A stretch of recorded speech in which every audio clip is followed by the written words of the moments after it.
say that the story which follows could happen only in a dream. Regardless of where it could happen, this is the way it did happen. The story involves Bill Dudley, a mighty darn good wholesale bakery salesman, a character named Red, who actually is nothing more than a file clerk, and one named Whitey, who is similarly employed, so to speak. It all starts in this rather strange and out-of-this-world office, which keeps the sales records of every wholesale bakery salesman on Earth. Or so the story goes. Whitey is entrusted with the records of good salesmen. Red, the other kind. Now, it seems that Red and Whitey never see eye to eye on matters. Naturally, this leads to many arguments. Our story opens in the midst of one of them. Must you beat on that confounded thing all the time? I am not beating. I'm playing. Well, whatever it is, it sounds awful. You're just peeved because another breadfruit salesman has been transferred from your record to mine. Bill Dudley. I'll get him back on my records again. He's my kind of a salesman, that boy. Down, down, down. Marvelous record. But what about this? Which, of course, is the reason he's now in my ledger. Strictly a temporary condition. Why, at the slightest excuse, he'll slip back into his old habit of taking life easy. The way a smart salesman should. You're talking through your horns again. Wouldn't want to make a little bet on that now, would you? Like what? Oh, say, a new set of asbestos points for my pitchfork against a new set of strings for that thing. On the level? Strictly on the level. Of course, if you're afraid it might... I don't frighten easily. Go on. Well, now, suppose an attractive young lady were to ride the route with this Bill Dudley. Say she's a magazine writer and is after material for an article. Say she makes fun of the way he works. That's all it'd take to get him back into my way of selling again. You think so, huh? I'm willing to bet on it. So I gather. But how could we up here fix it so that a magazine writer down there... Oh, no. No, not me. Why not? The trip will do you good. Of course, I haven't been down there in a long time. Even on business. That's the way to talk. And perhaps, as a little added distraction from his work... yes. But perhaps something a little more... Or perhaps even... Oh, no, don't you dare. No magic and no miracles. It's against the rules. If I go, I'll go like this. How dull. All right. Is it a bet? All right, it's a bet. I'll put this Bill Dudley to the test.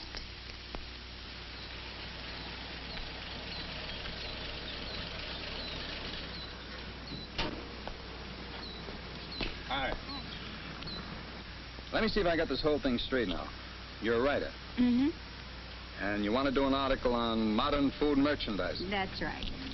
And the boss said it was okay for you to ride with me today. Well, it's okay with me then, but I'd sure have a tough time making my wife believe this one. Well, so would I. Come on.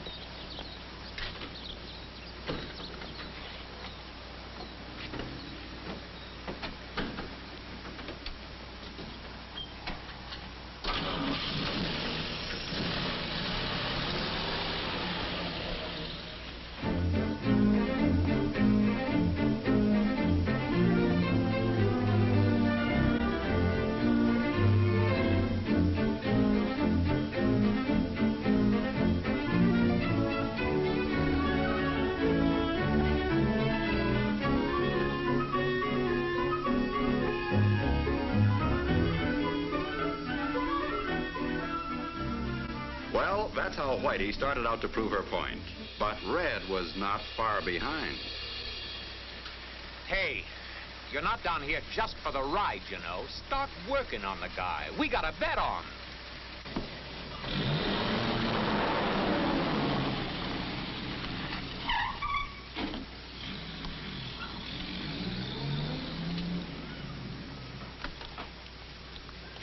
Hey, you know, this seems to be an awfully dull job that you have. Oh? What gave you that idea? It wasn't my... well, after all, it is just a delivery man's job, isn't it? Young lady, take it from me. Any guy who thinks this is just a delivery job belongs in a coal truck, not a bread booth.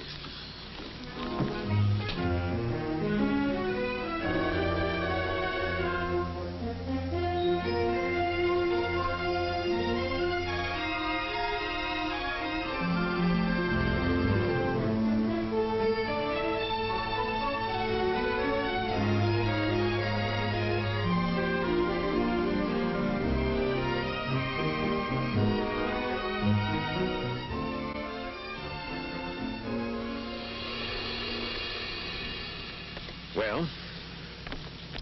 Well, I told him I thought he was a dope not to work it, to be the first one in every day.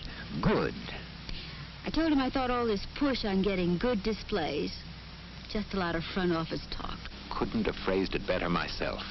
Why keep a close check on how your load's going, I said. You can always dump it on the last half dozen stops. Excellent. And what did he say? Nothing. That's the trouble. He just sat there listening and looking very thoughtful. There, you see? What did I tell you? My bet's practically won. Gee, you know, I would have sworn that nothing could make him slip back into his old selling ways.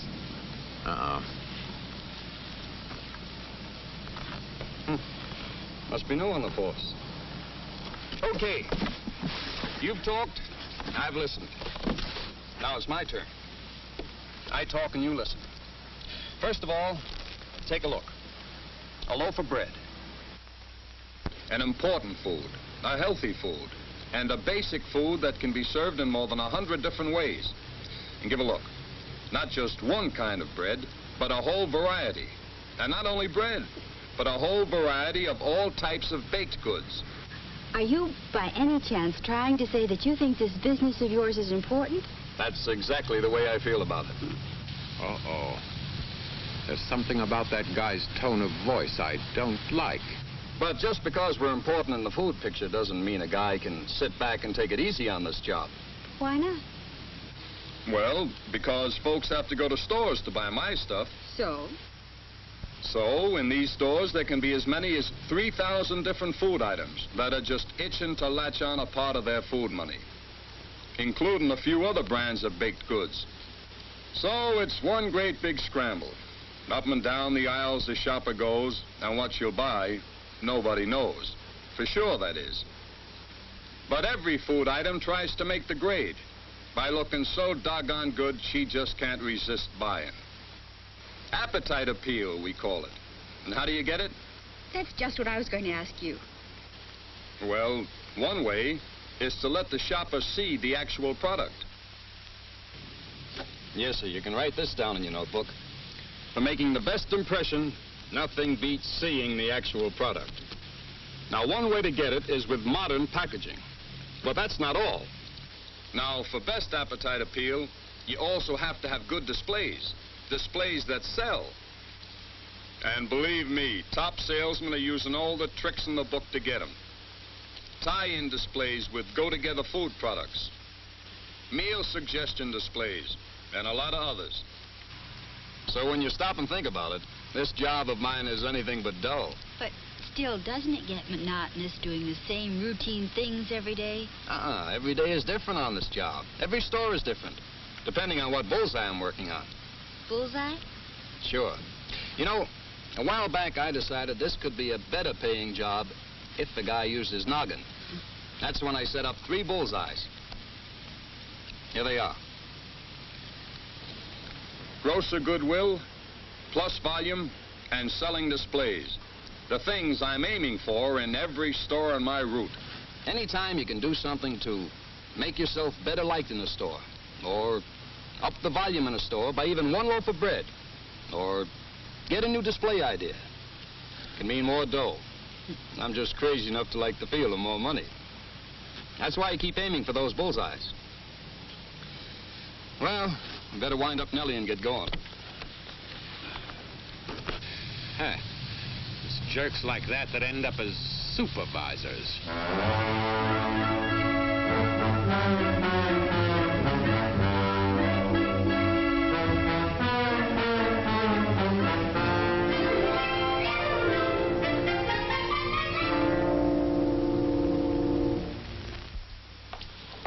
You know, when I first started on the route, I acted like it was nothing more than a delivery job. Take this grocer Goodwill business. Know how I used to go after that?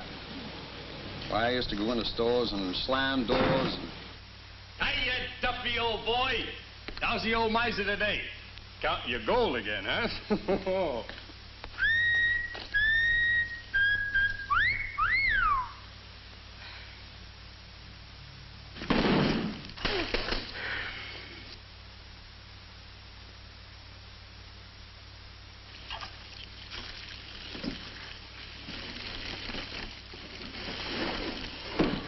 Sorry, Duff.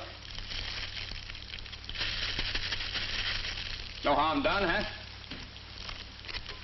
See you again, Duff. It must have been awful. Well, maybe it wasn't quite that bad. Anyway, today I go after a grocer's Goodwill a little different. I'll show you.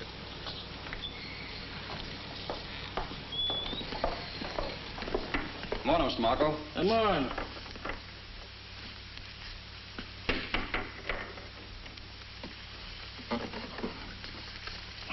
How are you today?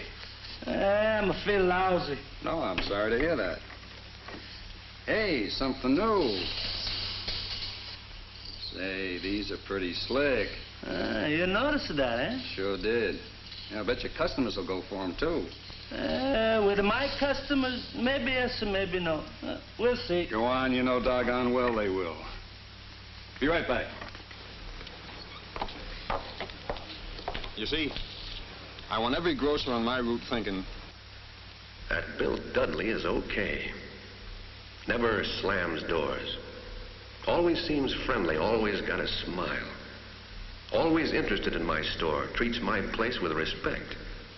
Never slams his trays around or makes a nuisance of himself. I like to do business with salesmen like that. believe me, building up goodwill is important. Without it, you get nowhere in selling today. Look, why don't you stay here and rest a minute while I go in and check the sales. Don't run off now. Oh, I wouldn't think of it.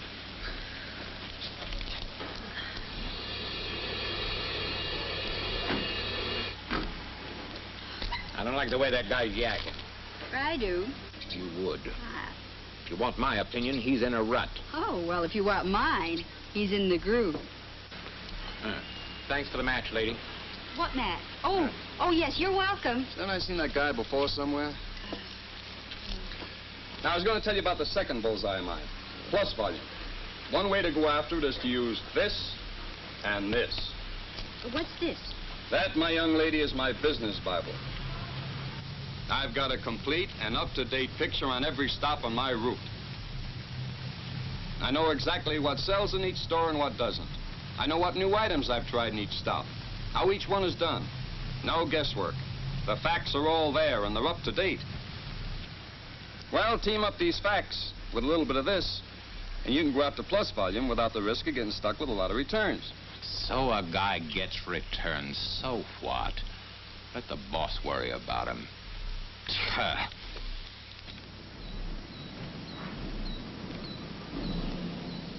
Here's something else a fella can do to get plus volume. Watch me in here.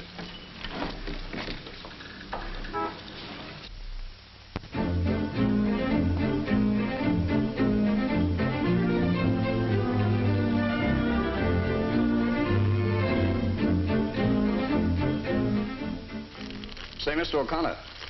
Yes, Bill? I'm putting in a half a dozen of these new sweet doughs. They went over so good last year, we're running them again. Since it's a good profit item, I'm sure you want to keep an eye on them, see how they're going. Here's a sample. See for yourself how good they are. Thanks, Bill.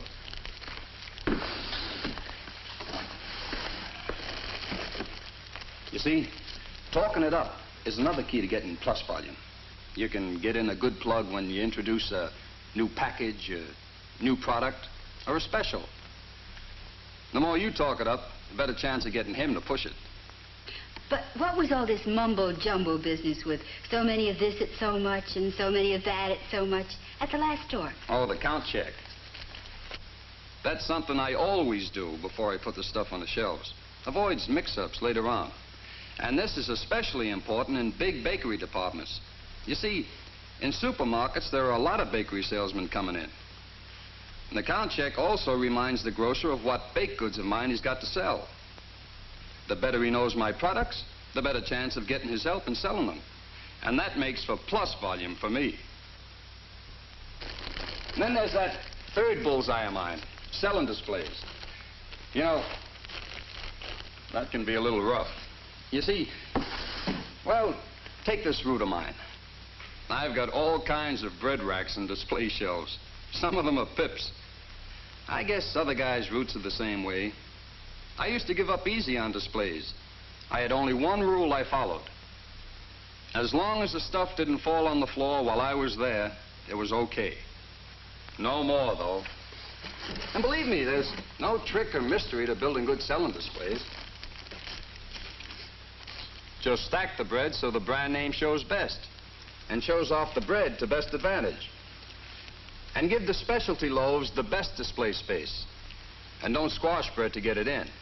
If a store is selling more bread than I got room for in my display space, I talk to the grocer about giving me more room, say near the checkout counters, or on the counter next to the register. Now, baked goods are impulse items, too. So I always display them as near eye level as I can.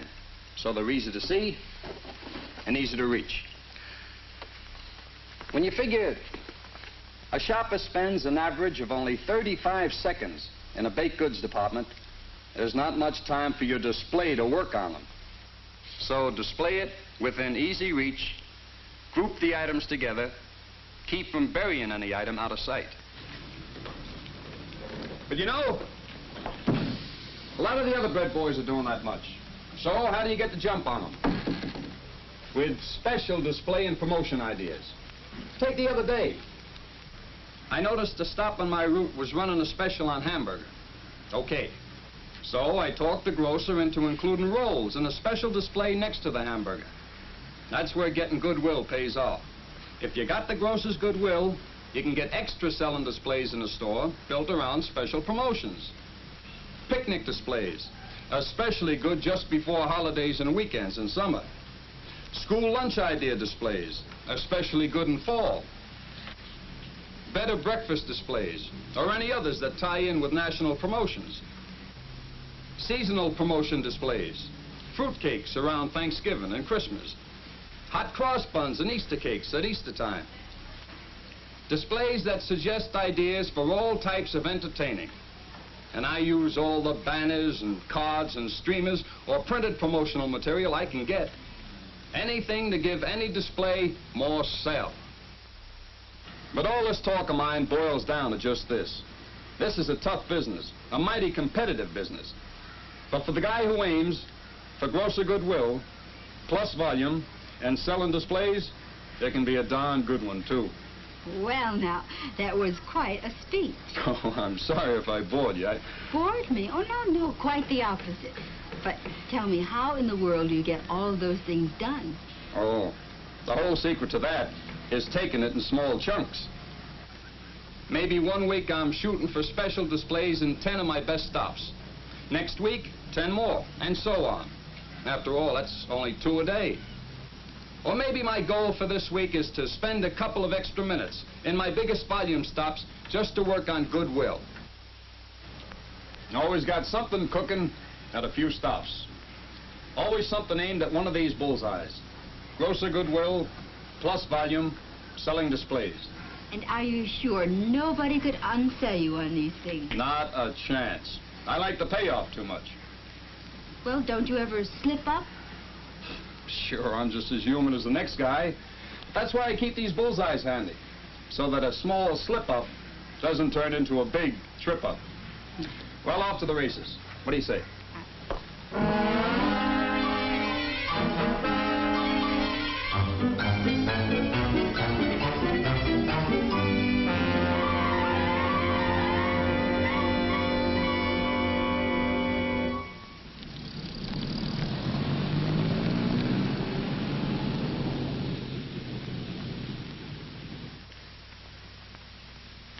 Grosser goodwill, plus volume, selling displays. Okay, so you want to bet. But Bill Dudley's just one guy. Oh, well, maybe I better drop down and see some of the other fellows on your list. Oh, no, you don't. After all, that was only a bet. But from now on, I'm going to keep a pretty close watch on these guys. Mm-hmm. And so will I.